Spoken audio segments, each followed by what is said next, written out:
Hello friends, welcome back to my channel. I hope आप सब ठीक होंगे। तो फ्रेंड, इस वीडियो में हम बात करेंगे संभावना सेठ के बारे में। उनके इंटीरियर डिज़ाइनर के साथ हुई कंट्रोवर्सी को हम क्लियर करने की कोशिश करेंगे। आपको जैसे कि पता है, सैम मैडम बहुत दिनों से, जब से वो अपने हाउस में, रेंटेड हाउस में आई हैं, वो जो लोगों का कहना तो ये भी है कि वो हाउस उनका अपना है, पर वो रेंटेड कहती हैं। तो चलो हम रेंटेड ही हाउस का कहेंगे। तो जो रेंटेड हाउस में वो आई हैं, उस पे वो रेगुलर बेसिस पे कुछ ना कुछ कमी निकाल ही देती थी। चाहे वार्डरोब से रिलेटेड हो, इवन चाहे सोफ़ा हो, चाहे डाइनिंग टेबल हो, इवन लाइट्स तक कह दी कि जो अलमीरा के अंदर लाइट्स लगी हैं वो 2 दिन में बंद हो गई। तो इस सब पे बात चल ही रही थी, तो लोग ये कहते थे आप लीगल एक्शन लो, कुछ लोग ये कहते थे या तो आप कोई लीगल स्टेप ले लो, या तो आप भई बार-बार मत बताया करो। देखो क्या होता है ना, कि अगर या तो प्रॉपर बात कर लो कि भैया ये चीज़ हुई, ये सब हुआ, ऐसे-ऐसे हुआ, तो लोग भी समझेंगे हाँ कि इन्होंने एक बार पूरी बात क्लियर की। अब लोगों को आधी बात पता है, कितने का कॉन्ट्रैक्ट था, कितने का नहीं था, कब ये वर्क हुआ, कब नहीं हुआ। ये तो देखो इंटीरियर डिज़ाइनर ने अपने फ़ेवर में बातें की थी कि हमने इतनी मनी ली थी, इतनी मनी हमें मना की, मतलब दी नहीं गई थी। तो अब सैम ने सारी चीज़ें क्लियर की कि भई मेरा जो था वो 9 लाख, आई थिंक 9.25 का कॉन्ट्रैक्ट था, जिस पे मुझे कोई बिल नहीं दिया गया। बिल माँगने पर मुझसे लड़ाई की गई, मतलब गलत तरीके से, बदतमीज़ी से बोला गया।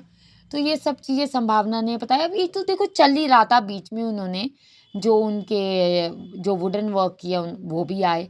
उन्होंने कहा कि हम देख रहे थे कि भैया आपको ये प्रॉब्लम रोज़ के रोज़ फेस हो रही है, तो इस प्रॉब्लम के लिए हमने आपके पास डायरेक्ट आना ही पसंद किया कि जो प्रॉब्लम है उसको हम सॉल्व करेंगे। ठीक है जी, सॉल्व करोगे।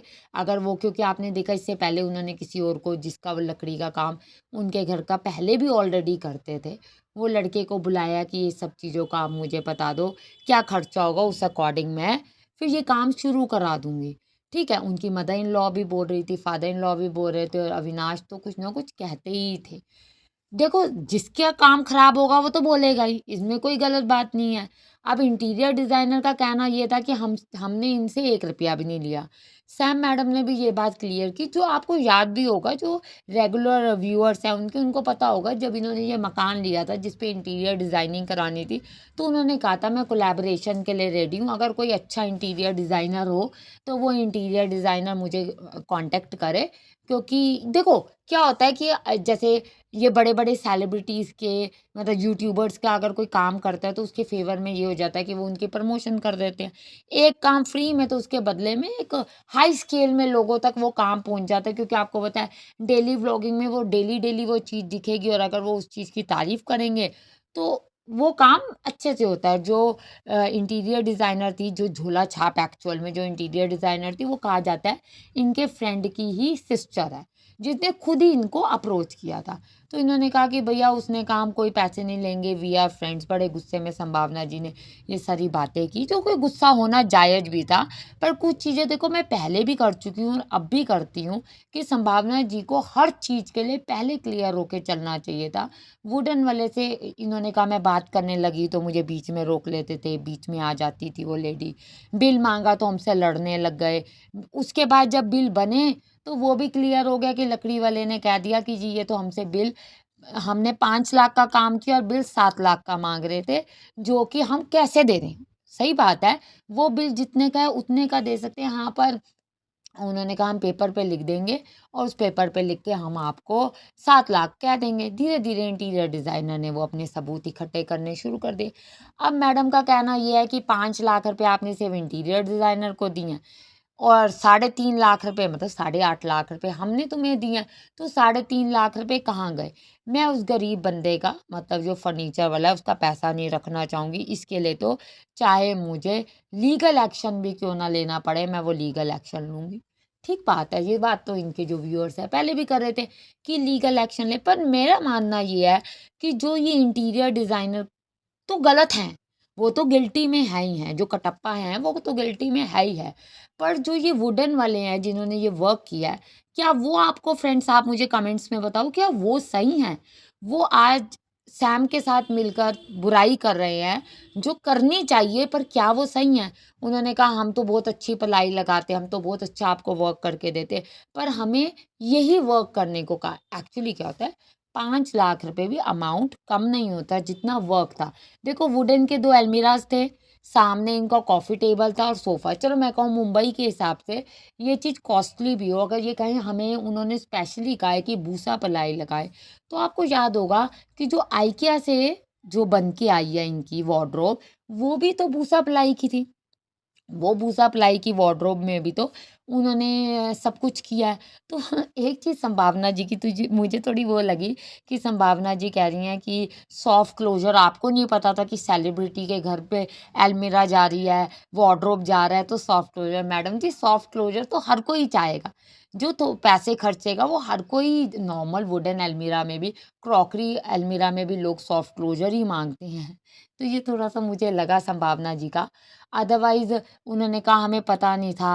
एक्चुअली क्या है ये भी वो अपने आप को व्हाइट वॉश करने के लिए आए हैं अपनी इमेज को कि भैया हमें तो यही कहा गया, हमने तो यही बनाया। पर आप सोफ़े की क्वालिटी देखो, इतनी गई गुज़री वो क्वालिटी है कि कुछ तो अगर उन्होंने आपको 5 लाख का कॉन्ट्रैक्ट दिया, 50,000 उन्होंने नहीं दिए। आपके हिसाब से तो था कि वो 50,000 देंगे, पर वो भी संभावना ने इतना पैसे क्यों रोके? क्योंकि वुडन वर्क जो था स्मूथ नहीं हुआ था। ठीक है? उसके अलावा रह गई बात जो आपने देखा कि जो ऊपर हैंडल्स हैं उसके नीचे लॉक लगे हुए हैं। ये कौन करता है? कौन वुडन के काम करने वाला कारीगर करता होगा? हैंडल्स मिसिंग है, लाइट जो है 2 दिन में बंद होगी, ये चीज़ें थी। ये चीज़ें मिसिंग थी और संभावना जी जो 3 लाख कह रही थी, बट उसमें व्हाइट वॉश भी हुई और उसके अंदर जो इनके घर के झूमर-वूमर भी लगे, थोड़ा बहुत और भी काम हुआ। हाँ, फिर भी पैसा तो देखो इंटीरियर डिज़ाइनर ने इनका खाया है। देखो एक बात सैम कह रही थी कि आप कह के ले लेते ना तो कोई दिक्कत नहीं। आप कहते मैं प्रमोशन भी कर दो और हम इतने परसेंट लेंगे तो करके और मेरा मानना ये है कि अगर आपका 9 लाख में ये नहीं हो रहा था, तो इंटीरियर डिज़ाइनर को स्मूथली ये बात कह देनी चाहिए, क्लियरली मीन्स ये बात कह देनी चाहिए थी, मैडम ये काम इतने में ये हो रहा है, आपको करवाना है ठीक, नहीं तो आप अमाउंट बजट बढ़ा दो। क्योंकि मैडम जो है बजट बढ़ाने को तैयार नहीं थी। और जबकि आइकिया के लिए भी वो गई थी। आइकिया में तो कम बजट में ये काम हो रहा था। इंटीरियर डिज़ाइनर ने फँसाया। अब देखो उनके पास बहुत सारे सबूत तो आ चुके हैं। पर अब भी क्या है कि पुलिस में कंप्लेंट तो ये कर देंगी, पर कंप्लेंट करने के बाद क्या? वही है ना कि कंप्लेंट करने के बाद तो ये है कि इनको एक कॉन्ट्रैक्ट बनाना चाहिए था, ये तो फ्रेंडशिप में मारी गई। अब भी ये अपने जो नए वाले कारीगर जो लकड़ी वाले हैं उनको कह रही हैं वो कह रहे हैं हम बना के देंगे। तो इतना विश्वास करने से बेटर तो मेरा मानना ये है कि ये कर देना चाहिए कि भैया पहले देख लो सारा कुछ। जैसे पहले गलती की सैम मैडम ने, अब वो गलती ना हो तो ना दोहराएँ तो अच्छा है। हाँ, दूसरी बात रह गई जो पहले जो कटप्पा और जो उनकी झोला छाप इंटीरियर डिज़ाइनर वो कही थी हमारा फ़ोन नहीं उठाया जा रहा। जबकि सैम अब ये कह रही है कि मेरा फ़ोन नहीं वो उठा रहे, मुझे मेरी बातों का जवाब नहीं दे रहे वो। तो अब इस चीज़ में तो झोल है कि कौन किसकी बातों का जवाब नहीं दे रहा। सॉफ्ट क्लोज़र वो कह रहे हैं लग सकते थे, आइकिया वाले आए ज ज जे जब वार्डरोब को डिस्कार्ड किया गया तो वो लकड़ी वाला आया, तो उसने कहा इसमें सॉफ्ट क्लोज़र की जगह नहीं है। आप खुद देखो अगर बड़ी इन्होंने वार्डरोब बनाई, स्पेस ही उन्होंने कम दी। इंटीरियर डिज़ाइनर तो पता नहीं कहाँ खोई हुई थी। आई थिंक उसको डिज़ाइनिंग नहीं आती होगी, थोड़ा बहुत उसको समझ होगी। आपको याद होगा वो जा के मार्केट में खुद सब चीज़ों का एस्टीमेट ले रही थी। इस दैट मीन उसका ये सब कुछ फर्स्ट टाइम था और सैम मैडम इस चक्कर में फँस गई कि चलो मेरे फ्रेंड का की सिस्टर है और मेरा फ्री में काम हो रहा है। बस यही था। जबकि वैसे तो मैडम जो हैं आपको पता है ब्रूटली आंसर देती हैं, वो तो व्यूअर्स को भी नहीं छोड़ती। कोई भी बात होती है तो व्यूअर्स को भी जवाब देने से चुप नहीं रहती। अविनाश की नहीं सुनती, पता नहीं उन्होंने इंटीरियर डिज़ाइनर की क्या से सुनी। आपका क्या टेक है फ्रेंड्स? आप भी मुझे कमेंट्स के थ्रू ज़रूर बताओ कि क्या अब इन पे विश्वास करना चाहिए जो वुडन वाले हैं, जो कह रहे हैं हम आप काम सारा सही करके देंगे। जबकि मेरे हिसाब से गिल्टी में जितना इंटीरियर डिज़ाइनर है, उतना ही वुडन वाला और कुछ हद तक संभावना जी भी है। Thank you friends.